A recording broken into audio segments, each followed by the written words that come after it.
आज मैं 2017 में आई फिल्म रिवेंज को एक्सप्लेन करने वाला हूँ। इस फिल्म में दिखाया गया है कि कैसे एक लड़की का बॉयफ्रेंड अपने ही बाकी के दो दोस्तों के साथ मिलकर उसका रेप कर देता है और इसके बाद में वो लड़की आखिर कैसे इन तीनों से अपना बदला लेगी। चलिए जानते हैं मूवी की स्टोरी से। मूवी स्टार्ट होती है और हमें रिचर्ड नाम के एक अमीर आदमी को दिखाया जाता है जो कि अपनी गर्लफ्रेंड को अपने साथ लेकर एक डेजर्ट वाले एरिया में घूमने के लिए जा रहा होता है। अब क्योंकि रिचर्ड पहले से ही शादीशुदा होता है लेकिन फिर भी वो जेनिफर के साथ अपने संबंध रखता है। अब यहाँ पर रिचर्ड जेनिफर को लेकर इस डेजर्ट वाले एरिया में 2 दिन के लिए आया होता है क्योंकि इसे यहाँ पर हंटिंग करनी थी। अब इसके बाद जब रिचर्ड अपने घर पर पहुंचता है तो इसका पायलट उसे वहाँ पर स्वागत करते हुए इसे एक ड्रग देता है। अब इसके बाद रिचर्ड घर के अंदर आ जाता है। यहाँ आकर रिचर्ड और जेनिफर आपस में इंटीमेट होने लग जाते हैं। अब अगली सुबह जेनिफर की आंख खुलती है और वो अपने लिए कॉफी बनाती है। तभी वो देखती है कि शीशे के सामने 2 आदमी खड़े हैं और इन दोनों आदमियों के हाथों में गन होती है। अब जेनिफर इन दोनों को देखकर काफी ज्यादा डर जाती है और रिचर्ड को आवाज लगाने लगती है। अब इसके बाद रिचर्ड यहाँ पर पहुंच जाता है और जेनिफर को बताता है कि ये दोनों उसी के ही दोस्त हैं। अब इन दोनों का नाम स्टैनली और दिमित्री होता है और ये दोनों भी रिचर्ड के साथ मिलकर हंटिंग करने के लिए यहाँ पर आए थे। अब यहाँ पर स्टैनली जेनिफर को अपनी गंदी गंदी निगाहों से घूरने लगता है। अब ये सब देखकर जेनिफर को अच्छा नहीं लग रहा होता है, इसलिए वो रूम के अंदर चली जाती है। अब रिचर्ड अपने दोस्तों से बताता है कि ये लड़की जेनिफर उसकी एक फ्रेंड है और साथ ही वो अपने दोस्तों को ये बात भी समझाता है कि इसके बारे में उसकी वाइफ को पता नहीं लगना चाहिए। अब रात होती है और ये सभी आपस में बैठकर ड्रिंक करने लगते हैं। अब यहाँ पर स्टैनली जेनिफर के साथ फ्लर्ट करने लग जाता है और दिमित्री अपनी दूरबीन लेकर जेनिफर के बॉडी पार्ट्स को घूरने लगता है। अब इतने में ही इन्हें रिचर्ड के हाथ में वो ड्रग्स दिखाई देती है। अब इस पर जेनिफर रिचर्ड से पूछती है कि आखिर ये तुम्हारे पास क्या है। अब इसके बाद रिचर्ड उन लोगों को इस ड्रग के बारे में बताने लगता है और वो बताता है कि ये ड्रग काफी ज्यादा खतरनाक है क्योंकि एक बार एक आदमी ने इसका सेवन किया था और इसके बाद वो इसके नशे में इतना खो गया कि वो अपनी टांग ही काट कर खा गया था और इसके चलते उसके शरीर का सारा खून निकल गया था और वो मारा गया था। अब इसके बाद रिचर्ड ये ड्रग जेनिफर को देता है और उससे कहता है कि तुम इसे ठीक से छुपा कर रख दो। अब इसके बाद जेनिफर उस ड्रग को अपने लॉकेट में छुपा लेती है। अब इसके बाद जेनिफर म्यूजिक को शुरू कर देती है और रिचर्ड को अपने साथ डांस करने के लिए कहती है लेकिन रिचर्ड उसके साथ डांस करने से मना कर देता है, इसलिए वो स्टैनली के साथ डांस करने लग जाती है। अब यहाँ पर थोड़ी देर डांस करने के बाद ये लोग सोने के लिए अपने रूम में चले जाते हैं। अब अगली सुबह जब जेनिफर की आंख खुलती है तो उसे रिचर्ड कहीं पर भी दिखाई नहीं दे रहा था। अब जेनिफर स्टैनली से रिचर्ड के बारे में पूछती है जिस पर स्टैनली से कहता है कि वो मेरा पासपोर्ट लेकर कहीं पर गया हुआ है और शायद वो दोपहर तक वापस आ जाएगा और अभी दिमित्री भी काफी ज्यादा नशे में है और इसलिए हम दोनों ही सिर्फ इस घर में अकेले हैं। अब स्टैनली उससे ये बात बोलकर उसे अपनी हवस भरी निगाहों से घूरने लगता है। अब ये देखकर जेनिफर को अच्छा नहीं लगता, इसलिए वो वहां से उठकर घर के अंदर चली जाती है। अब इसके बाद चुपके से स्टैनली भी उसके पीछे पीछे जाता है और उसे कपड़े बदलते हुए देखने लगता है। अब इसके बाद जेनिफर उसे देख लेती है और ये काफी ज्यादा डर जाती है। अब इसके बाद स्टैनली जेनिफर के पास जाता है और उससे कहता है कि तुम मेरे बारे में क्या सोचती हो। अब जेनिफर इससे कहती है कि तुम मेरे टाइप के नहीं हो, लेकिन स्टैनली से कहता है कि कल रात तुमने मेरे साथ डांस किया इसलिए मुझे लगा कि शायद तुम मुझे पसंद करती हो। जेनिफर उससे कहती है कि मैंने तुम्हारे साथ ऐसे ही डांस किया था और मैं तुम्हें पसंद नहीं करती। अब स्टैनली जेनिफर की बात सुनकर गुस्सा हो जाता है और उसके साथ जबरदस्ती करने लगता है। अब इतने में ही यहाँ पर दिमित्री पहुंच जाता है और वो स्टैनली को जेनिफर के साथ ये सभी हरकतें करते हुए देख लेता है। जेनिफर को लगता है कि शायद दिमित्री उसे बचाएगा लेकिन वो बिना कुछ बोले दरवाजा बंद करके वहां से चला जाता है और इसके बाद स्टैनली जेनिफर के साथ रेप करने लग जाता है। अब इसके बाद हमें रिचर्ड को आते हुए दिखाया जाता है और वो घर आकर पाता है कि यहाँ पर जेनिफर रो रही थी। अब रिचर्ड जेनिफर को रोता देख उसे शांत करता है लेकिन जेनिफर उससे कहती है कि तुम तुरंत हेलीकॉप्टर बुलाओ, मुझे यहाँ से जाना है। लेकिन रिचर्ड यहाँ पर जेनिफर को समझाने लगता है और उससे सोने के लिए कहता है। अब अगले दिन रिचर्ड जेनिफर के पास आता है और उससे कहता है कि मैंने बहुत सारे पैसे तुम्हारे अकाउंट में डाल दिए हैं और साथ ही वो उससे कहता है कि मेरे दोस्त ने तुम्हारे साथ जो भी किया उसे तुम भूल जाओ। अभी बात सुनकर जेनिफर उस पर गुस्सा करती है और उससे तुरंत हेलीकॉप्टर बुलाने के लिए कहती है क्योंकि यहाँ पर रिचर्ड अपने दोस्त की ही तरफदारी कर रहा होता है। अब जेनिफर अपनी पैकिंग करने लग जाती है। अब इसके बाद रिचर्ड जेनिफर से कहता है कि तुम हो ही इतनी खूबसूरत कि तुम्हें देखकर कोई भी मर्द अपने आप को रोक नहीं पाएगा और मेरे दोस्त के साथ भी ऐसा ही हुआ है, वो तुम्हें देखकर अपने आप को रोक ही नहीं पाया होगा और इसलिए तुम मेरे दोस्त को माफ कर दो। लेकिन ये बात सुनकर जेनिफर को बहुत ज्यादा गुस्सा आ जाता है और वो रिचर्ड और खुद के बारे में उसकी वाइफ को बताने के लिए कहने लगती है।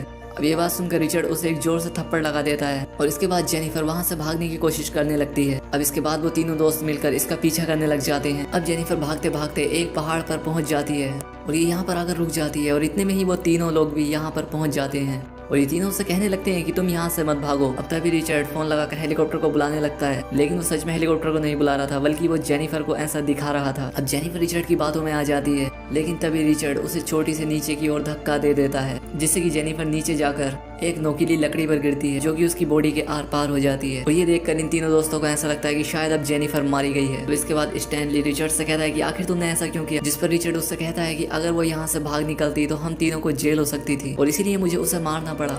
साथ ही वो अपने दोस्तों से कहता है कि तुम इस बारे में भूल जाओ जो अभी यहाँ पर हुआ है। अब इसके बाद ये तीनों दोस्त घर आते हैं और जेनिफर की सारी चीजों को जलाने लग जाते हैं ताकि ये जेनिफर के यहाँ पर आने के सभी सबूत मिटा दें। दूसरी तरफ हमें दिखाया जाता है कि जेनिफर अभी भी जिंदा होती है। अब अगले दिन ये तीनों दोस्त जेनिफर की बॉडी को पूरी तरह से खत्म करने के लिए जाने वाले थे, लेकिन ये नहीं जानते थे कि जेनिफर अभी भी जिंदा है। दूसरी तरफ अब जब जेनिफर को होश आता है तो वो पाती है कि वो एक पेड़ में टंगी हुई है और उसके पेट से उस पेड़ की एक लकड़ी आर पार निकली हुई है। अब इसके बाद जेनिफर अपने एयरफोन से अपने ही लाइटर को उठाने की कोशिश करने लगती है। अब इसके बाद वो अपने लाइटर की मदद से उस पेड़ की जड़ में आग लगा देती है। अब आग लगने की वजह से वो पेड़ की टहनी जल जाती है और जेनिफर नीचे गिर जाती है। अब इसके बाद वो रेंगती हुई एक पत्थर के पीछे आकर छुपती है। अब इसके बाद जब ये तीनों दोस्त उस जगह पर पहुंचते हैं तो ये पाते हैं कि यहाँ पर जेनिफर की बॉडी तो है ही नहीं। अब ये चीज देखकर ये तीनों दोस्त काफी हैरान हो जाते हैं और इन्हें समझ आ जाता है कि जेनिफर अभी भी जिंदा है। अब इसके बाद ये तीनों मिलकर जेनिफर को ढूंढने लग जाते हैं। अब इन तीनों को जेनिफर को ढूंढते ढूंढते काफी रात हो जाती है और इसके बाद इन्हें जेनिफर के खून के निशान दिखाई देते हैं और ये तीनों दोस्त उस खून के निशान का पीछा करने लगते हैं। अब उस निशान का पीछा करते हुए ये तीनों दोस्त एक नदी तक पहुंच जाते हैं और इसके बाद यहाँ पहुंचकर ये तीनों दोस्त अलग अलग होकर जेनिफर को ढूंढने लग जाते हैं। दूसरी तरफ डेमेत्री जेनिफर को ढूंढते ढूंढते एक जगह पर हल्का होने के लिए खड़ा हो जाता है और अपनी गन वहीं पर रख देता है। लेकिन इतने में ही यहाँ पर जेनिफर पहुंच जाती है और उसकी गन उठाकर उसे ही पॉइंट कर देती है। अब जेनिफर उसे शूट करने वाली होती है लेकिन वो गन लॉक होती है। अब इसके बाद डेमेत्री जेनिफर से गन छीन लेता है और उसे पानी में डुबाकर मारने की कोशिश करने लगता है, लेकिन ऐसा करते हुए जेनिफर के हाथ में दिमित्री का चाकू आ जाता है और इसके बाद जेनिफर वो चाकू उसे घोंप देती है। अब इसके बाद दिमित्री चिल्लाने लगता है और इसके चलते उसकी वहीं पर डेथ हो जाती है। अब इसके बाद जेनिफर उसकी आंख से वो चाकू निकालती है और उसे अपने पास रख लेती है। अब इसके बाद जेनिफर उसकी गन, उसकी बाइक और बाकी का सामान लेकर वहां से निकल जाती है और ये एक गुफा में पहुंच जाती है। अब यहाँ पर जेनिफर पहले तो आग जलाती है और इसके बाद दिमित्री के बैग को चेक करने लगती है। अब जेनिफर को इस बैग में एक बियर कैन मिलती है और इसे वो यहाँ पर पीने लग जाती है।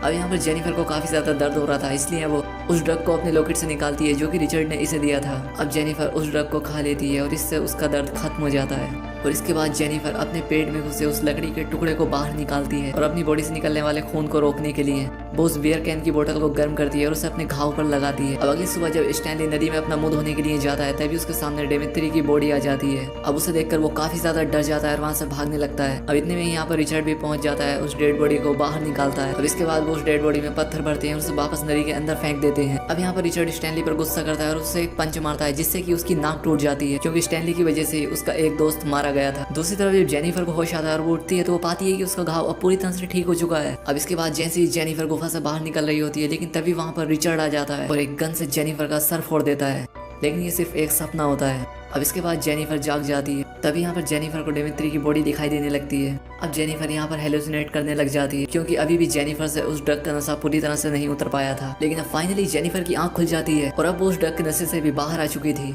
अब इसके बाद जेनिफर अपनी गन उठाती है और बाहर आकर दूरबीन से चारों तरफ देखने लगती है। दूसरी तरफ रिचर्ड और स्टैनली डिसाइड करते हैं कि वो अलग अलग जाकर जेनिफर को ढूंढेंगे। अब इसके बाद रिचर्ड वहां से चला जाता है और स्टैनली एक शीशा निकालकर अपने फेस को देखने लगता है। अब स्टैनली के इस आईने के रिफ्लेक्शन के चलते जेनिफर उसे दूर से ही देख लेती है और वो समझ जाती है कि वहाँ पर कोई ना कोई तो है। अब इसके बाद जब जेनिफर वहाँ पर पहुँचती है तो वो पाती है कि ये स्टैनली ही था। अब इतने में ही यहाँ पर स्टैनली की गाड़ी का पेट्रोल खत्म हो जाता है और वो गाड़ी में पेट्रोल डालने के लिए गाड़ी से बाहर आता है। तभी मौका पाकर जेनिफर उसे अपनी गन से शूट कर देती है, लेकिन ये गोली उसके कंधे पर लगती है जिसके चलते स्टैनली यहाँ से भागने लगता है। अब तभी वो पाता है कि उसके खून के निशान उसके पीछे जमीन पर पड़ रहे हैं और इसीलिए स्टैनली अपने जूतों को निकालता है और अपने मोजे को निकालकर अपने घाव पर लगा लेता है। अब इसके बाद स्टैनली वहाँ से भाग जाता है और एक पत्थर के पीछे आकर छुप जाता है। अब तभी यहाँ पर जेनिफर आती है और स्टैनली को ढूंढने लगती है, लेकिन इतने में स्टैनली उसके पीछे से आकर उसे गन से शूट करने की कोशिश करता है, लेकिन वो गोली जेनिफर के कान पर लगती है। अब जेनिफर यहाँ से भागने लग जाती है और स्टैनली उसका पीछा करने लग जाता है। अब जेनिफर भागते भागते कांच के कुछ टुकड़ों को जमीन पर गिरा देती है और ये कांच के टुकड़े स्टैनली के पैरों में घुस जाते हैं। अब इसके बाद स्टैनली उन कांच के टुकड़ों को अपने पैरों से बाहर निकालता है और अपनी कार लेकर जेनिफर का पीछा करने लग जाता है, लेकिन तभी जेनिफर स्टैनली को शूट कर देती है और इससे स्टैनली मारा जाता है। अब इसके बाद जेनिफर स्टैनली की गाड़ी लेती है और रिचर्ड के घर के लिए यहाँ से निकल पड़ती है।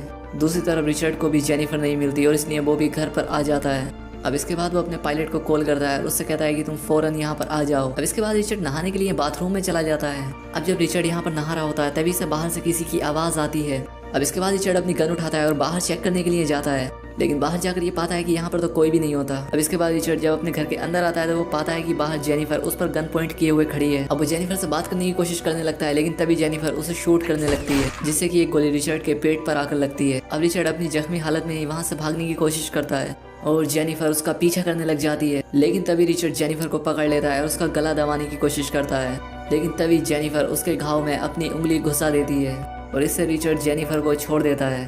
अब इसके बाद जेनिफर अपनी गन उठाती है और रिचर्ड का हेड शॉट कर देती है और इससे रिचर्ड की वहीं पर डेथ हो जाती है। इस तरह से अब जेनिफर का बदला पूरा हो चुका था। अब इसके बाद जेनिफर घर से बाहर आती है जहाँ पर वो हेलीकॉप्टर भी आ चुका था जिसे कि रिचर्ड ने फ़ोन किया था और यहीं पर इस मूवी का एंड हो जाता है। तो दोस्तों अगर वीडियो अच्छी लगी हो तो चैनल को सब्सक्राइब और वीडियो को लाइक ज़रूर करें। तो आज के लिए बस इतना ही, मिलते हैं हमारी नेक्स्ट वीडियो में।